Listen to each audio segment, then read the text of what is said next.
Boa noite, pessoal, tudo bom?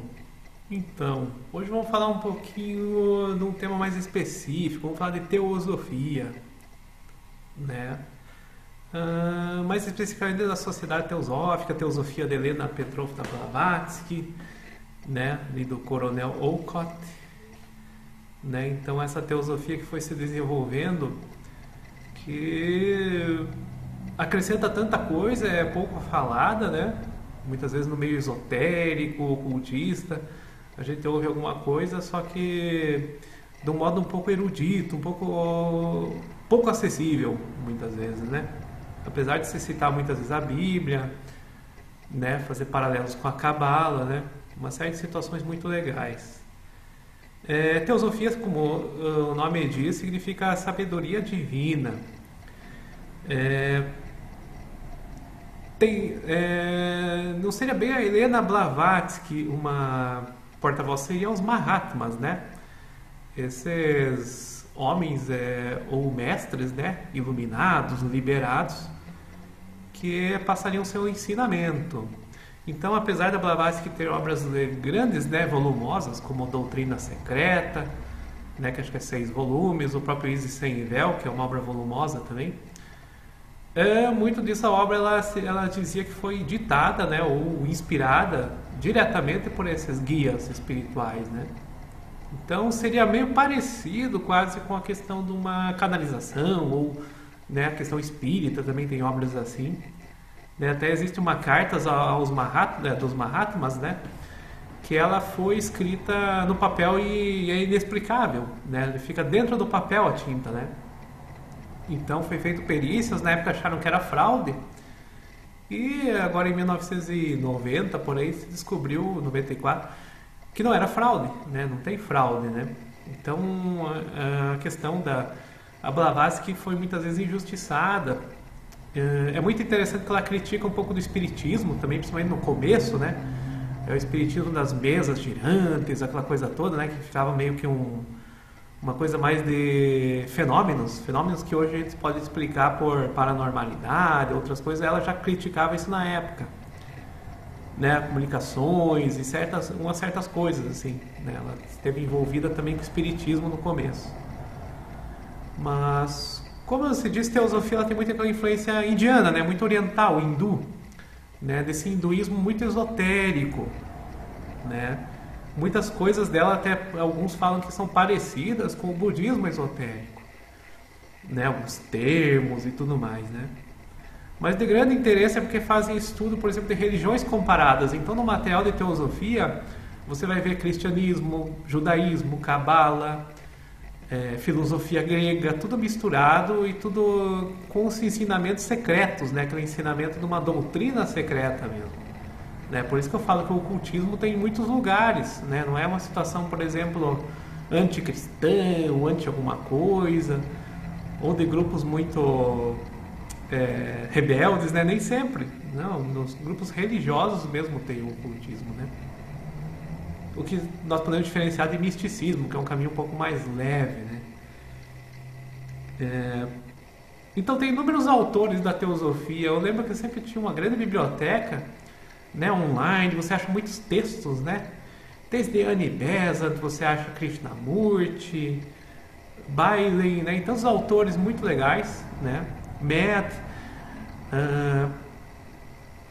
nós temos o Raul Branco, né? Aqui do nossa terra também no Brasil, que é uma teosofia já de linha cristã, né? Muito interessante. As pessoas acham assim que é só oriental. Claro que existe uma teosofia puramente cristã, né? Jacob Boehme e outros autores, mas a Blavatsky ela trouxe uma coisa um pouco diferente, né? E denunciando às vezes certas confusões, né? Alguns dogmas religiosos um pouco estranhos. Então ela tem uma certa crítica filosófica no meio de tudo isso, né? Que nós sabemos que religiões têm umas coisas meio estranhas, às vezes acho que pro crente, né? Pro religioso ele não critica muito, né? Ele quer aprender, ele vê aquela parte externa da religião, né? Costumes, tradições, e ele não vê aquelas leis espirituais. Isso parece que Blavatsky acabava querendo mostrar, né? Muito interessante. É uma filosofia muito de discipulado, aquela questão do mestre e discípulo. Só que o mestre seria interior também, né? Então o eu superior, ele trabalhando com o eu inferior. Né? Isso seria uma iniciação interna. Né? Por isso que o homem ele meio renasce, né? Ele nasce de volta, aquela situação toda. Né? Isso também tem muita relação, por exemplo, com karma, né? Vidas, roda de Sansara, skandhas, né? Os planos também, né? Dimensionais, os eus, tudo com terminologia orientalista, né? Para não ficar falando os nomes. Né? Mas é muito interessante esse tipo de visão que as religiões geralmente não têm. É uma coisa um pouco... Você não vê uma prática. Você ouve, por exemplo, um sacerdote, mas você não diz como é que eu vou viver, né? Esse mistério, a união com Deus, essa busca mística, esse contato, por exemplo, de iluminação. Na teosofia já poderia, né, buscar uma coisa assim mais próxima. Né? E nas escolas de mistérios, iniciáticas, daí mais ainda. Né? Mas tudo tem o seu caminho. São caminhos iguais, eles falam até das religiões também.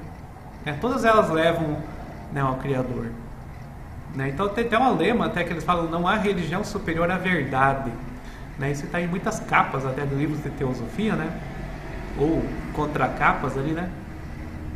E é mais ou menos por aí. A gente tem que buscar a questão do verdadeiro, né? Por isso dessa busca tão do esotérico, uma situação mais profunda dos textos, né? Muitos livros meus, que nem Bíblia e Misticismo, vastamente baseados em teosofia, né? Eu comentei, por exemplo, Gênesis, grande parte ali com doutrinas que a Blavatsky tratou sobre Cabala e sobre o próprio hinduísmo, né? O esoterismo, né? Daqueles livros que ela usou lá, do ponto de vista bem esotérico, né? Explicando a mesma história, só que com tradições diferentes, uma tradição mais de Oriente para Oriente, uma situação mais nossa aqui, né? Já ocidental, né? Então é muito legal isso aí, sabe? É um trabalho muito interessante, né? Quem quiser pesquisar às vezes sobre religiões comparadas, por exemplo, com a teosofia, vai encontrar não só a comparação de religiões, mas pontos em comum, né? Desse lado mais profundo, mais dessa doutrina secreta dessas religiões, né? O que elas querem dizer, né? O que é um santo, o que é um patriarca católico, um patriarca bíblico quis dizer. Então é bem interessante, assim, né? E uma coisa interessante que eu acho da teosofia também, que eles querem fazer pontos para a ciência. Então não quer fazer, por exemplo, a religião fala uma coisa e a ciência fala outra. Não. Na teosofia você vê a religião e a ciência falando coisas iguais de formas diferentes. Claro, a religião tem a sua linguagem mais mitológica, mais, né, outra situação, né? Só que fala igual à ciência, né? Tanto a ciência oficial como a ciência oculta, né? Não a ciência do invisível, né? Então tem muita doutrina, por exemplo, de Kundalini, chakras, né? Então tem essa iniciação interna, essa iniciação de descobrir os próprios poderes também, né? Os poderes espirituais, psíquicos, né? É muito interessante isso. E a Blavatsky mesmo era um exemplo de vários poderes, né? Ela sobreviveu a um naufrágio, ela movimentava coisas, quando ela passava, né, acontecia fenômenos. Então envolve uma situação bem interessante, né? E ela também, mas ela recebeu dos Mahatmas, mas ela, muitas falam assim, né, que ela só manifestou. Não, ela também tinha alguma coisa, né, para ter contato com esses sábios, né? Então é muito interessante tudo isso, né? E forma uma ponte também com a Bíblia, com vários outros autores da teosofia, né, que tem uma lista grande, muito rica até por sinal de material, né? Então tem um livro bom, né, Cristianismo Esotérico, que dá para indicar assim, de uma leitura interessante, né? A questão do discipulado, a voz do silêncio, né? A voz do mestre também, né, do Krishnamurti, várias situações interessantes, né? Então é uma pesquisa muito legal, né? A teosofia é muito livre também, assim. Alguns criticam pelo excesso de busca de vegetarianismo, alguns costumes assim em volta, né, na cultura teosófica. Mas se você vê na literatura, não tem tanto essa forçação assim de um tipo de comportamento, né? Porque tem uma influência orientalista também muito forte. E essa foi uma crítica posterior do martinismo, por exemplo. O martinismo surgiu meio que uma reação né, mais cristã contra a teosofia, mas a teosofia nunca teve problema de perseguir assim situações. Na verdade, ela criticava algumas limitações, né, de interpretações da escritura ou de religiões, só que tentava explicar de outra forma também, né, não é porque não exista, né? Então, muito interessante. Mas é isso aí, pessoal. Isso foi uma introduçãozinha bem básica, não quis falar muito de teosofia mais a fundo, né? Classificações, por exemplo, que não estão na chave da teosofia e outras, né? Perguntas e respostas também seriam interessantes, mas não é só para mostrar um basicão assim dessa filosofia aí que é pouco conhecida e muito positiva, né? E um pouco diferente, ela tem tanta coisa, por exemplo, que nem o espiritismo, que nem outras doutrinas rosacrucianas, por exemplo, só que, né, pouco tratado, e está no meio disso tudo, né? Tá no meio de muito ordem ocultista, muita coisa assim, a teosofia fica um pouco apagada, mas muita gente aprendeu com eles também, né? Mas é isso aí, pessoal, eu vou indo então, né? Para mais, acesse meu link aqui embaixo, tem algumas matérias, tem algumas coisas nos meus livros, né? Sociedades Secretas. Tudo de bom, tchau, tchau.